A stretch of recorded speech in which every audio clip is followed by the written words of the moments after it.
What's going on there, guys, and welcome back to another great video. Prior to its debut earlier this month, Lightyear seemed to have everything a film would need to succeed at the box office. Keep watching to find out the real reason why Lightyear flopped.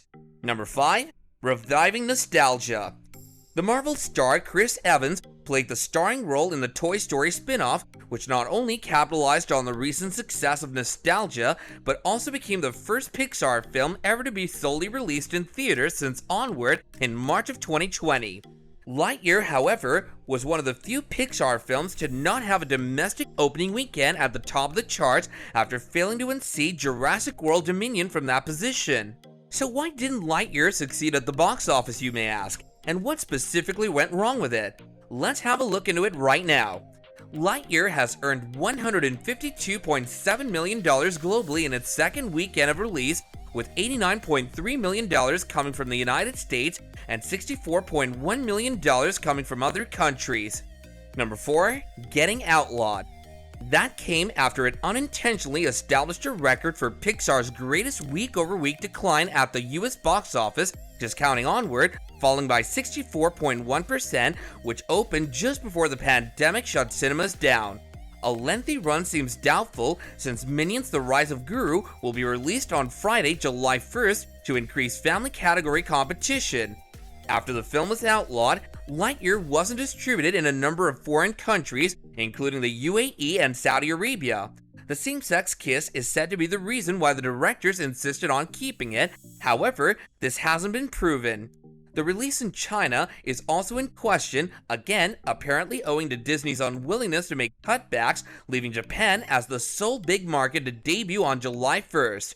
If Lightyear keeps doing like it has been right now, we can't really anticipate a significant increase in its foreign numbers. Number 3. Rare Pixar disaster. To put things into perspective, it's improbable that Lightyear will even come close to Toy Story's 1999 box office tally of $365.3 million. Lightyear is predicted to be a rare Pixar disaster for a film that apparently cost $200 million without marketing expenses, mind you. There's always a potential that during the summer vacations, Lightyear can get a second win and have a lengthier box office run than many now anticipate. If it doesn't, the movie's Disney Plus release might help, but is it really contributing to the issue? It's probable that many people assumed Lightyear would be published there instead, since Soul, Luca, and Turning Red all skipped theaters to be released straight on the streaming platform. Even if it wasn't, as it really was, we all knew that it would soon be available there for no charge to all the customers. Not available on streaming platforms.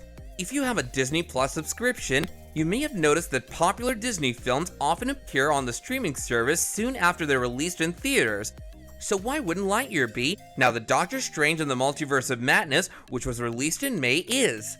Although Disney hasn't officially announced the Disney Plus release of Lightyear, we've come to anticipate it 45 days following the movie's theatrical debut. The movie will certainly be available on Disney Plus by the end of July, or even sooner if Disney chooses to use a 30-day theatrical window like Encanto. Number 2. Ambiguous concept. Naturally, the upcoming Disney Plus release didn't harm the sequel to Doctor Strange, which has already earned an amazing $950 million worldwide. The issue with Lightyear seems to be that it just lacked the same allure that made you feel compelled to attend it in a theater.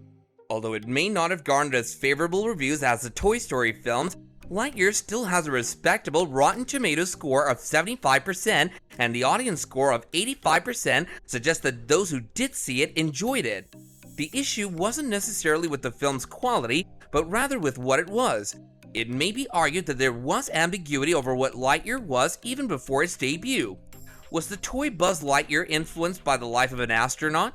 Was it in any way related to Toy Story, or was it entirely unrelated? Number 1. Released with competition. In the end, the movie's opening words made whatever uncertainty you may have had obvious, but the harm had already been done. It's conceivable that Toy Story lovers who may have been persuaded by nostalgia instead stayed away without the allure of seeing beloved Buzz again. Even if you did get the movie's main idea, you could have wondered if it was really essential. Given that it was only a movie set in the Toy Story universe, it's not as if it could provide solutions. Given that it was only a movie set in the Toy Story universe, It's not as if it could provide solutions to any of the long-running Toy Story questions. Compared to Solo, a Star Wars story, it could have seemed less essential to certain fans, and that's saying something. The fact that Lightyear was released in a market with actual competition for the first time in a while probably didn't help. Lightyear was the sole family-friendly film, but it simply couldn't compete with Jurassic World Dominion and Top Gun Maverick due to the previously mentioned factors. We've reached the end of this video, guys, so let me know your thoughts in the comments down below, and if you enjoyed the video, then do give it a big fat thumbs up, and if you haven't done so yet, then don't forget to subscribe to our channel and turn on the notification bell so you don't miss out on any of our forthcoming videos. Until next time, take care and adios.